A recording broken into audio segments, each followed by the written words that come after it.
ملک شاہ سلجوقی اور اس کے سالار خبیث اور بدباطن دشمنوں، محیب دماغی قوتوں، منفی اعمال کی فطرت رکھنے والے حریفوں اور ظلمت بھری طاقتوں کے سامنے کھولتی سیال آتش صحرائی بگولوں میں سرگرداں برسوں کے پیاسے سرابوں اور درد کی کہانیوں کی طرح جم جاتے ہیں۔ اپنے بھائی کی سلطنت کو آتشی آندھیوں کی یلغار، جبر میں پھیلتی ردا اور خوف مسلسل میں گہری اور وحشتناک سے سکتی آندھیوں سے بچانے کے لیے مجھے اپنے آپ کو ہر صورت ملک شاہ سلجوقی کی خدمت میں حاضر کر دینا چاہیے۔ اسی میں ہماری بہتری، اسی میں ہماری بھلائی، اور میں سمجھتا ہوں اسی میں ہماری نجات بھی ہے۔ جب تک تکین بولتا رہا، کاشغر کا بادشاہ اور اس کا سالار اعلیٰ دونوں عجیب سے انداز میں اس کی طرف دیکھتے رہے۔ جب تکین خاموش ہوا تو کاشغر کی سلطنت کا سالار اعلیٰ اسے مخاطب کر کے کہنے لگا، محترم تکین، میں آپ کے اس فیصلے سے اتفاق نہیں کرتا۔ میرے محترم، آپ ارادتاً قصداً کرب و فنا کی منزلوں، وحشی خونخوار کرنوں کے ہر عذاب حصار کے اندر کودنے کی کوشش کر رہے ہیں۔ عقل مندی اسی میں ہے کہ لاوا اگلتی موت کی آتش فشانی سے اپنی جان بچانے کی کوشش کی جائے۔ آپ کا یوں اپنے آپ کو ملک شاہ سلجوقی کے سامنے پیش کر دینا گویا خود اپنی بربادی کو دعوت دینے کے مترادف ہے۔ لہٰذا اس موقع پر میں آپ دونوں بھائیوں کو یہی مخلصانہ مشورہ دوں گا کہ آپ کو سلطان کے پاس نہیں جانا چاہیے۔ اس سے قبل سلطان کے لشکر کے ساتھ 2 بار آپ کا ٹکراؤ ہو چکا ہے، ایک بار سمرقند کے نواح میں، دوسری بار دریائے جہوں کے کنارے۔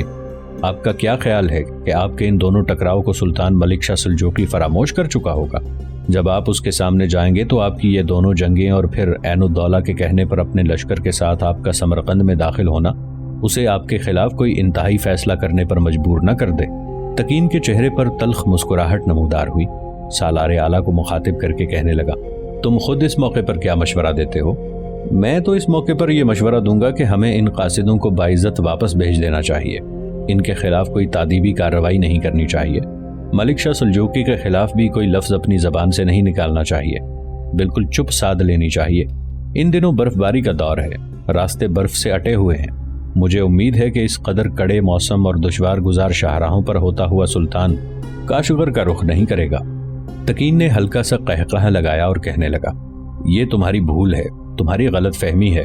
ملک شاہ سلجوقی اگر آندھی طوفان بن کر سمرقند تک آ سکتا ہے تو سمرقند سے آگے کاشغر تک آنا اس کے لیے کوئی دشوار نہیں ہے۔ بالفرض تمہاری اس تجویز کو اگر تسلیم بھی کر لیا جائے تو یاد رکھنا، موسم بدلنے اور برف پگھلنے میں دیر نہیں لگتی۔ جب ایسا ہو جائے گا تو ملک شاہ سلجوقی ضرور کاشغر کا رخ کرے گا، اور اس وقت اس کی آندھیوں اور طوفانوں جیسی یلغار اور پیش قدمی کو کون روکے گا؟ کیا تم اپنے پورے لشکر کے ساتھ سلطان ملک شاہ سلجوقی اور اس کے سالاروں کا مقابلہ کر سکتے ہو؟ میں ان سب کو تم سے کہیں زیادہ بہتر جانتا ہوں۔ سلطان ملک شاہ سلجوقی خونی تعبیروں کا ہدف بناتے امڑتے طوفانوں، سانسوں میں دھوؤں کی گھٹن اور رگوں میں خوف کی لہریں بھر دینے والی وحشت کی طرح حملہ آور ہونے کا ہنر جانتا ہے۔ اس کے سالاروں میں سے ارسلان موت کی دف بجا کر اذہان میں زیست کا سوگ، قلوب میں جبر کی دھول، رگوں میں قضا خیز مجبوریاں بھر دیتا ہے۔ دوسرا جرنیل بدران دشمن کے مقابل آ کر شوریدہ سر آندھیوں کی طرح 4 سمت لاوے کی کھڑی کرتی دہکتی جھلساتی آگ کا سما باندھ کے رکھنے والا ہے۔ تیسرا جرنیل برسق ہے، وہ اپنے دشمنوں کے بدن کا بوجھ بنتا سر کاٹنے کا ہنر جانتا ہے، نگاہوں میں شام کا زوال اتارنے اور دکھ کے اندھے کنویں جیسی زندگی کے گھناؤنے روگ لگانے میں بھی ماہر ہے۔ ان تینوں جرنیلوں سے بڑھ کر سلطان کا ایک اور جرنیل بھی ہے، نام اس کا قیم الدولہ ہے۔ وہ اس وقت لشکر میں شامل نہیں، حلب کا والی ہے۔ وہ فضاؤں کا بھونچال، ازل کے گرداب کا رقص کھڑا کر سکتا ہے، سمندر میں آندھیوں کا قافلہ بن کر زیست کو موت کی خبائیں پہنانے کا ہنر بھی جانتا ہے۔ اب تم لوگ کہو گے کہ میں جنگ سے بچنے کے لیے سلطان اور اس کے سالاروں کی تعریف کر رہا ہوں۔ ہرگز نہیں، میں حقیقت بیانی سے کام لے رہا ہوں۔ سلطان ملک شاہ سلجوقی کے یہ سارے سالار وطن کے رخ کو 4 چاند لگانے والے سچے جذبوں کے جواہر ہیں۔ وہ کیمیا گروں کے رازوں جیسے بے مثال سالار اور کارسازوں کی دانائی جیسے بے عدیل سرفروش ہیں۔ میں صرف آپ لوگوں کو یہ بتانا چاہتا ہوں کہ اگر ہم سلطان کے لشکر کا مقابلہ کرنے کا فیصلہ کرتے ہیں تو ہماری حالت شکستوں کے دھوئیں میں غلط فہمی کے چراغ روشن کرنے والوں اور خود فریبی کی چمکتی امیدوں، بدبختیوں کے قصوں کے پیچھے بھاگنے والوں سے بھی بدتر ہو کے رہ جائے گی۔ میں جنگ کا فیصلہ نہ کر کے اور سلطان ملک شاہ سلجوقی کے پاس جانے کا جو ارادہ کر رہا ہوں تو ایسا کر کے میں تم سب لوگوں کو خونبار منزلوں کی داستان سے نجات دلانا چاہتا ہوں۔ تکین جب خاموش ہوا تو اس کا بھائی اور کاشغر کا بادشاہ اسے تحسین آمیز انداز میں دیکھتے ہوئے کہنے لگا، تکین، میں تمہارے اس فیصلے کو قدر کی نگاہ سے دیکھتا ہوں۔ میں جانتا ہوں اگر تم نے ملک شاہ سلجوقی کے پاس جانے سے انکار کیا تو ہماری سلطنت کی اینٹ سے اینٹ بجا دی جائے گی۔ سلطان آندھی اور طوفان کی طرح ہماری سرزمینوں میں داخل ہوگا، پھر کوئی شہر کوئی قلعہ اس کی جست و خیز سے محفوظ نہیں رہے گا۔ جو فیصلہ تم نے کیا ہے میرے خیال میں وہی بہتر اور آخری ہے۔ کاشغر کے بادشاہ کا سالار اعلیٰ بھی اس گفتگو سے شاید اب مطمئن ہو گیا تھا اور وہ بھی خوشکن انداز میں تکین کی طرف دیکھے جا رہا تھا۔ پھر کاشغر کے بادشاہ نے ملک شاہ سلجوقی کے قاصدوں کو مخاطب کر کے کہنا شروع کیا، محترم و ذی عزت قاصدوں، تمہارے سلطان نے میرے بھائی تکین کو طلب کیا ہے۔ میرا بھائی تمہارے ساتھ جائے گا، ہم سلطان کے حکم کی تعمیل کریں گے۔ میری طرف سے سلطان سے یہ بھی جا کے کہنا کہ جب تک کاشغر میں ہماری حکومت ہے اس وقت تک ہم سلطان ملک شاہ سلجوقی کے مطیع اور فرمانبردار بن کے رہیں گے اور اسے خراج ادا کرتے رہیں گے۔ جہاں تک میرے بھائی کا تعلق ہے تو ماضی میں یہ بے شک 2 اہم غلطیاں کر چکا ہے اور اس کی ان غلطیوں کے جواب میں دونوں بار اسے سلطان کے لشکریوں کے ہاتھوں شکست بھی اٹھانا پڑی ہے۔ اب تمہارے ساتھ یہ سلطان کے پاس جائے گا اور سلطان سے اپنے رویے کی معافی مانگے گا۔ تم آج رات یہاں قیام کرو، تکین تمہارے قیام و طعام کا بندوبست کرے گا، کل صبح تم یہاں سے کوچ کر جانا۔ اس کے ساتھ ہی کاشغر کے بادشاہ نے وہ مجلس ختم کر دی۔ تکین اپنی جگہ مطمئن اور آسودہ تھا۔ وہ اٹھا اور سلطان ملک شاہ سلجوقی کے قاصدوں کو لے کر باہر گیا۔ قاصدوں نے رات کاشغر میں بسر کی۔ دوسرے روز تکین ملک شاہ سلجوقی کے قاصدوں کے علاوہ اپنے ایک مسلح دستے کے ساتھ کاشغر سے نکل کر سمرقند کا رخ کر رہا تھا۔ کاشغر کی سلطنت کی بدقسمتی کہ جس روز تکین اپنے چند مسلح جوانوں کے ساتھ کاشغر سے نکل کر سمرقند کی طرف روانہ ہوا تھا، اس کے اگلے روز کاشغر کی سلطنت پر اس کی ہمسایہ ریاستیں حملہ آور ہوئیں۔ ان کا یہ حملہ ایسا زوردار، بے روک اور طوفانی تھا کہ کاشغر کے بادشاہ کو شکست ہوئی، اسے گرفتار کر لیا گیا اور کاشغر کا لشکر شکست اٹھا کر بھاگ کھڑا ہوا۔ ادھر تکین سلطان ملک شاہ سلجوقی کے قاصدوں اور اپنے محافظ دستے کے ساتھ سفر کرتے ہوئے سمرقند کا عزم کیے ہوئے تھا۔ ابھی وہ اوزقند سے چند فرسنگ سمرقند کی طرف گیا تھا کہ پیچھے سے کچھ سوار اپنے گھوڑوں کو سرپٹ دوڑاتے ہوئے آئے۔ انہوں نے تکین اور اس کے ساتھیوں کو آ لیا۔ وہ جب قریب آئے تو تکین نے اپنے ساتھیوں کو روک دیا۔ ملک شاہ سلجوقی کے قاصد بھی رک گئے۔ تکین انہیں پہچان چکا تھا، وہ کاشغر کے شاہی محل کے محافظ تھے۔ تکین سمجھ گیا تھا کہ ان کا یوں پیچھے گھوڑوں کو سرپٹ دوڑاتے ہوئے آنا کسی علت کسی وجہ کے بغیر نہیں ہے۔ جب وہ قریب آئے تو تکین نے انہیں مخاطب کیا، میرے عزیزوں، کیا میرے بھائی کا ارادہ تبدیل ہو گیا ہے کہ میں ملک شاہ سلجوقی کی خدمت میں حاضر ہو کر اپنی کوتاہیوں، اپنی غلطیوں کی معافی مانگوں؟ اگر اس نے یہ ارادہ کیا ہے کہ میں سلطان کی خدمت میں نہ جاؤں بلکہ واپس کاشغر چلا جاؤں تو میں یہ اب قطعی طور پر ماننے کے لیے تیار نہیں ہوں۔ میں سلطان کے پاس جاؤں گا، معافی مانگوں گا، مجھے یقین ہے سلطان مجھے معاف کر دیں گے، اور اگر میں نے ایسا نہ کیا تو پھر تکین کو رک جانا پڑا، اس لیے کہ آنے والوں میں سے ایک بول پڑا اور کہنے لگا، محترم تکین، ایسی بات نہیں ہے، ہماری بدقسمتی کہ آپ کی روانگی کے دوسرے روز ہمارے ہمسائے ہم پر حملہ آور ہوئے، ہمارے لشکر کو شکست ہوئی، آپ کا بھائی گرفتار کر لیا گیا ہے اور ہمارا لشکر شکست کھا کر اس وقت اوزقند کا رخ کیا ہوئے ہے۔ لشکر کے ساتھ کچھ سالار بھی ہیں، وہ چاہتے ہیں کہ بچے کچے لشکر کو لے کر اوزقند میں خیمہ زن ہوں اور پھر حالات کا جائزہ لیں۔ اب جب کہ کاشغر کے بادشاہ اور آپ کے بھائی کو گرفتار کر لیا گیا ہے تو لشکریوں کی نگاہیں صرف آپ پر جمی ہیں۔ وہ یہ امید رکھتے ہیں کہ آپ ہی حملہ آوروں کو کاشغر سے نکال باہر کر سکتے ہیں۔ تکین فکر مند ہو گیا تھا، گردن اس کی جھک گئی تھی، پھر انتہائی مایوسی اور فکر مندی میں کہنے لگا، دشمن کی جس قوت کو میرا بھائی نہ روک سکا اسے میں کیسے کاشغر سے نکال باہر کر سکتا ہوں؟ اور پھر ہمارے لشکر کو شکست ہو چکی ہے۔ تمہارے کہنے کے مطابق بچے کچھ لشکری اوزقند کی طرف آ رہے ہیں، ان کے حوصلے پست ہیں، ان کے ولولے مردہ ہو چکے ہیں، میں کیسے ان میں جوش و جذبہ پیدا کر کے پھر انہیں دشمن کے مقابل لا کھڑا کرنے میں کامیاب ہو جاؤں گا، جبکہ ان کی تعداد بھی پہلے سے کافی کم ہو چکی ہوگی۔ بہرحال میں اوزقند کی طرف آنے والے لشکریوں کو مایوس نہیں کروں گا، میں سمرقند کی بجائے واپس اوزقند کی طرف جاؤں گا اور شکست اٹھا کر اوزقند کی طرف آنے والے لشکریوں سے رابطہ قائم کر کے انہیں مجتمع کروں گا تاکہ اپنی سلطنت کو حملہ آوروں سے پاک کرنے کا کوئی اپائے کر سکوں۔ یہاں تک کہنے کے بعد تکین رکا۔ اس کے بعد ملک شاہ سلجوقی قاصدوں کی طرف دیکھتے ہوئے کہنے لگا، میرے عزیزوں، تم لوگ برا نہ ماننا، تم سمرقند سلطان کی طرف جاؤ اور جو حالات رونما ہوئے ہیں ان سے سلطان کو آگاہ کر دو۔ سلطان سے یہ بھی کہنا کہ میں خلوص دل کے ساتھ اپنا عملہ، اپنی تلوار، اپنے خنجر کی پیٹی کھول کر سلطان کے پاؤں میں رکھنے کے لیے آ رہا تھا، لیکن میری بدقسمتی کہ مجھے ایسا کرنا نصیب نہیں ہو رہا۔ حالات اور وقت سمرقند کی بجائے مجھے اوزقند کی طرف بلا رہے ہیں۔ میں ایسا کرنے پر مجبور ہوں۔ میری طرف سے سلطان کے سامنے معذرت کرنا اور سلطان سے یہ بھی کہنا کہ میں اپنی پچھلی غلطیوں اور کوتاہیوں پر معافی مانگتا ہوں۔ اب ہماری سلطنت کے اندر جان لیوا خطرات منڈلا رہے ہیں۔ حالات سازگار ہوئے تو میں معافی مانگنے ضرور سلطان کی خدمت میں حاضر ہوں گا۔ اب تم جاؤ، میں تمہیں خدا حافظ کہتا ہوں۔ اس کے ساتھ ہی تکین آنے والے سواروں کے ساتھ واپس اوزقند کی طرف جا رہا تھا، جبکہ سلطان ملک شاہ سلجوقی کے قاصد سمرقند کا رخ کر رہے تھے۔ جس وقت سلطان نے اپنے لشکر کے ساتھ سمرقند میں قیام کر رکھا تھا، دو غیر معمولی واقعات رونما ہوئے۔ پہلا یہ کہ کاشغر کے بادشاہ پر اس کے ہمسایوں نے حملہ کر کے اس کی سلطنت پر قبضہ کر لیا اور اسے گرفتار کر لیا۔ دوسرا بڑا واقعہ جو پیش آیا وہ یہ کہ سمرقند میں قیام کے دوران شام کے حکمران تاج الدولہ نے اپنے قاصد سلطان کی خدمت میں روانہ کیے۔ گزشتہ دنوں سلطان اور تاج الدولہ کے علاوہ ارتق کے ساتھ جو غلط فہمیاں پیدا ہوئی تھیں، تاج الدولہ نے ان کی تلافی کی۔ اپنے اور ارتق کے رویے کے لیے وہ معافی کا خواستگار ہوا اور سلطان کو آنے والے دنوں میں اپنی پوری فرمانبرداری، وفاداری، ایثار اور تعاون کا یقین دلایا۔ تاج الدولہ کا یہ رویہ یقیناً مسلمانوں کے لیے باعث اطمینان اور آسودگی تھا، اس لیے کہ مسلمانوں کے خلاف جو قوتیں کام کر رہی تھیں، اس تعاون سے ان قوتوں کے خلاف مؤثر طریقے سے حرکت میں آیا جا سکتا تھا۔